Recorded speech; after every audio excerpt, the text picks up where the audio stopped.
நாளைக்கான வீடியோ தாங்க வந்திருக்கு. வீடியோ வந்து சூப்பராக இருக்குது அப்படின்னு தாங்க சொல்லணும். அதாவது இந்திரா, சுபா, ஹேமா, செந்தில் எல்லாம் இருக்காங்கல்ல, அவங்க எல்லாருமே சேர்ந்து நம்ம ராகினி தான் அந்த காசை வந்து திருடினாங்க அப்படின்னு சொல்லிட்டு காசை எடுத்து நம்ம கையும் களவுமா வந்து ஜெயாகிட்டே பிடிச்சி கொடுத்துட்டாங்க அப்படின்னு தாங்க சொல்லணும். அதெல்லாம் பார்க்குறதுக்கு நம்ம சேனலை மட்டும் மறக்காமல் லைக் அண்ட் சப்ஸ்கிரைப் மட்டும் பண்ணிடுங்க. ஃபஸ்ட்டு எடுத்தோன்னே இந்திரா தான் சொல்லிக்கிட்டு இருக்காங்க, நம்ம எப்படியாவது வந்து ராகினியத்தை ஏதாவது ஒரு காரணத்துக்காக வந்து ரூமை விட்டு வெளியில் போவாங்க, இல்லைனா வீட்டை விட்டு எங்கேயாவது வெளியில் போவாங்க. அந்த நேரத்தில் நம்ம போய் வந்து அவங்க ரூமை வந்து அலசி பார்த்தோம்னா கண்டிப்பாக ஏதாவது கிடைக்கும் அப்படிங்கிற மாதிரி சொல்கிறாங்க. ஆனால் சுபா வந்து பயப்படுறாங்க, அதெல்லாம் வேண்டாம், அது எதுக்கு, அது மாட்டிக்கிட்டோம்னா நமக்கு தான் பிரச்சனை அப்படிங்கிற மாதிரி சொல்கிறாங்க. அக்கா உங்கள் மேலே வந்து இப்போ திருட்டு பட்டை இருக்குது, அதை நீங்கள் நிரூபிக்கணுமா வேண்டாமா நல்லவங்கன்னு சொல்லிட்டு அப்படிங்கிற மாதிரி கேட்காங்க. ஆமாம் இந்திரா நிரூபிக்கணும் அப்படிங்கிற மாதிரி சொன்னோன்னே அப்போனா கண்டிப்பாக போய் தேடித்தான் ஆகணும் அப்படிங்கிற மாதிரி அவங்க பேசிக்கிட்டு இருக்காங்க. அந்த நேரத்தில் வந்து மொட்டை மாடியில் துணியை காய போடுறதுக்காக அங்கிட்டு இருந்து வந்து நம்ம ராகினி போடுற மாதிரி காட்டுறாங்க. அப்போ வந்து செந்தில் சொல்கிறாங்க, சித்தி வந்து அந்த இதை துணியை காய போட போகிறாங்க, வாங்க நீங்கள் போய் உள்ளே தேடுங்க, நான் வெளியில் நின்று வர்றாங்களா என்னென்னு பார்த்துக்குறேன் அப்படின்னு சொல்லிட்டு உள்ளே வந்து போகிறாங்க. எல்லாருமே உள்ளே போய் தேடிக்கிட்டு இருக்காங்க. வெளியில் வந்து செந்தில் வந்து ராகினி வர்றாங்களா என்னென்னு பார்த்துக்கிட்டே இருக்காங்க. டக்குன்னு என்ன நினச்சாங்க தெரியல, ராகினி திடீர்னு வந்துடுறாங்க. வந்தவுடனேயும் இந்திராகிட்டையும் சுபாகிட்டையும் சொல்கிறாங்க ராகினி வராங்க அப்படிங்கிற மாதிரி சொல்கிறாங்க. அவங்களால வெளியில் வர முடியல. டக்குன்னு அங்கனக்குள்ளே வந்து இந்த மேக்கப் பண்ணுறதுக்கு ஒரு டேபிள் கண்ணாடியோடு இருக்கும்ல, அதுக்கு பின்னாடி போய் ஒளிஞ்சுக்கிறாங்க.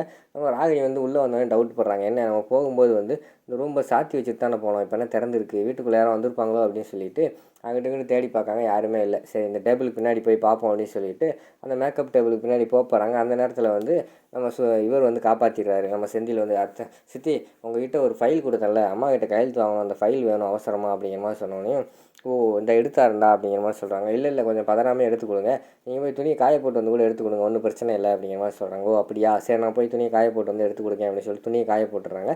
அதுக்கடுத்து அவங்க போனோடனே எல்லாருமே தேடுறாங்க. இந்திரா வந்து நம்ம ராகினியோட பீரோலுக்குள்ளேருந்து அந்த காசை எடுத்துடுறாங்க. எடுத்தோடனே இந்த காசாக தான் இருக்கும் அப்படின்னு சொல்லிட்டு இவர் ஹேமா கிட்ட வராங்க.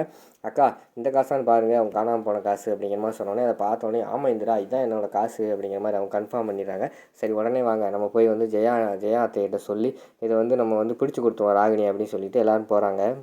ஜெயா வந்து ஃபோன் பேசிக்கிட்டு இருக்காங்க. அத்தை அவங்ககிட்ட பேசணும் அப்படிங்கிற மாதிரி சொன்னோன்னே என்ன விஷயம் அப்படிங்கிற மாதிரி சொன்னோடனே நம்ம ஹேமா வந்து சொல்கிறாங்க, திருடு போன காசு வந்து கிடச்சிருச்சு அப்படிங்கிற மாதிரி சொன்னோன்னே எங்கே வந்துச்சு அப்படின்னு கேட்டோடனே இது வந்து ராகினி அத்தை தான் எடுத்து அவங்களோட பீரோக்குள்ளே வச்சுருந்தாங்க, இந்திராவும் சுபாவும் தான் போய் பார்த்தாங்க அப்படிங்கிற மாதிரி வந்து நம்ம ஹேமா சொல்கிறாங்க.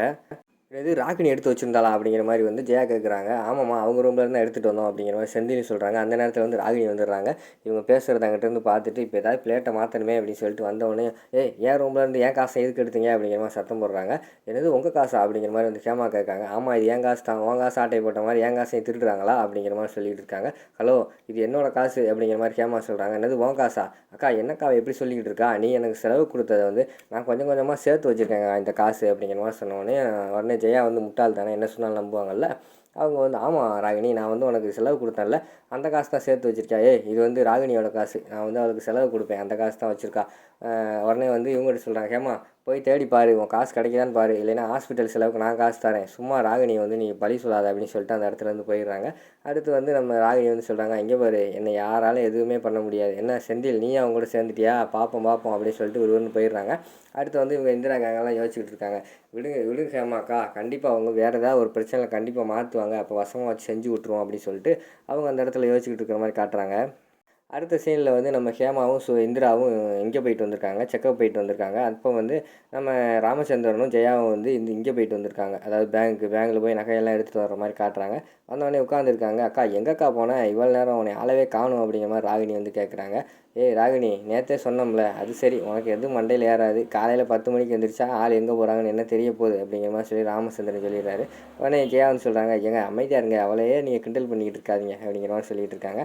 அந்த நேரத்தில் வந்து நம்ம இந்திராவும் ஹேமாவும் வராங்களா. வந்தோடனே ஹேமா செக்கப்பெல்லாம் முடிச்சுட்டு வந்துட்டியா அப்படிங்கிற மாதிரி கேட்டோடனே முடிச்சுட்டு வந்துட்டேன் அத்தை அப்படிங்கிற மாதிரி சொல்கிறாங்க. எப்படிமா என்னமாச்சு அப்படிங்கிற மாதிரி கேட்குறாங்க. இந்திரா வந்து சொல்கிறாங்க, ஒன்றும் பிரச்சனையே பயப்படுற மாதிரி ஒன்றும் பிரச்சனையே கிடையாது அத்தை, எல்லாமே நல்லா தான் இருக்குது, ப்ளட் டெஸ்ட்டு எல்லா டெஸ்ட்டும் பார்த்துட்டோம், குழந்தையும் நல்லா இருக்குன்னு சொல்லிட்டாங்க அப்படிங்கிற மாதிரி சொல்கிறாங்க. ரொம்ப சந்தோஷம்ப்பா, எனக்கு அதுதான் வேணும் அப்படிங்கிற மாதிரி வந்து ராமச்சந்திரன் சொல்கிறாங்க. அடுத்து நம்ம ஜெயா வந்து சொல்கிறாங்க, எனக்கு இதே மாதிரி 4 மருமகளும் எனக்கு பேர குழந்தைய பெற்று கொடுத்தா தான் எனக்கு வந்து ரொம்ப நிம்மதியாக இருக்கும் அப்படிங்கிற மாதிரி பேசிக்கிட்டு இருக்கிற மாதிரி காட்டிக்கிட்டு இருக்காங்க. அப்போ வந்து ராமச்சந்திரன் வந்து சொல்கிறாரு, ஹேமா என்னம்மா ஒரு மாதிரி அசதியாகவே இருக்க, என்ன விஷயம் அப்படிங்கிற மாதிரி கேட்காங்க. இல்லை மாமா வெளியில் அலைச்சல் எங்கேயாவது போயிட்டு வந்துட்டாலே எனக்கு ரொம்ப டயர்டாகிடுது, ஒரு மாதிரி இருக்குது அப்படிங்கிற மாதிரி சொல்கிறாங்க. ஓ அப்படியா, அப்படின்னா நீ வந்து ரெஸ்ட் எடுமா, இனிமேல் வந்து வெளியில் அவ்வளோ தூரம் அலையாத சரியா, இது மாதமாக இருக்கிற நேரத்தில் எல்லாத்துக்கும் வர்றது தான் அப்படிங்கிற மாதிரி வந்து ராமச்சந்திரன் சொல்கிறாங்க.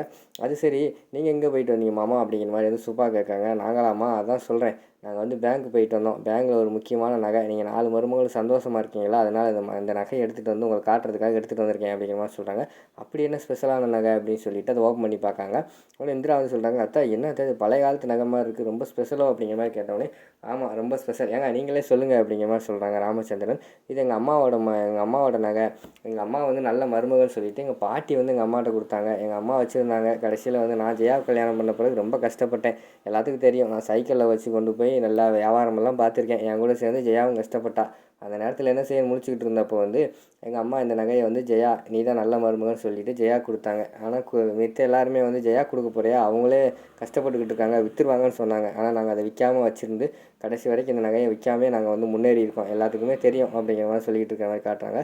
ஓ அவ்வளோ ஸ்பெஷலான நகையா, சூப்பர் அத்தை அப்படிங்கிற மாதிரி வந்து நம்ம சுபா சொல்லிக்கிட்டு இருக்கிற மாதிரி காட்டிக்கிட்டு இருக்காங்க. அங்கிட்டு பார்த்தா ஜெயா வந்து சிரிச்சுக்கிட்டு இருக்கிற மாதிரி காட்டுறாங்க. அதோட பார்த்தீங்கன்னா அந்த எபிசோட வந்து முடிச்சிடுறாங்க.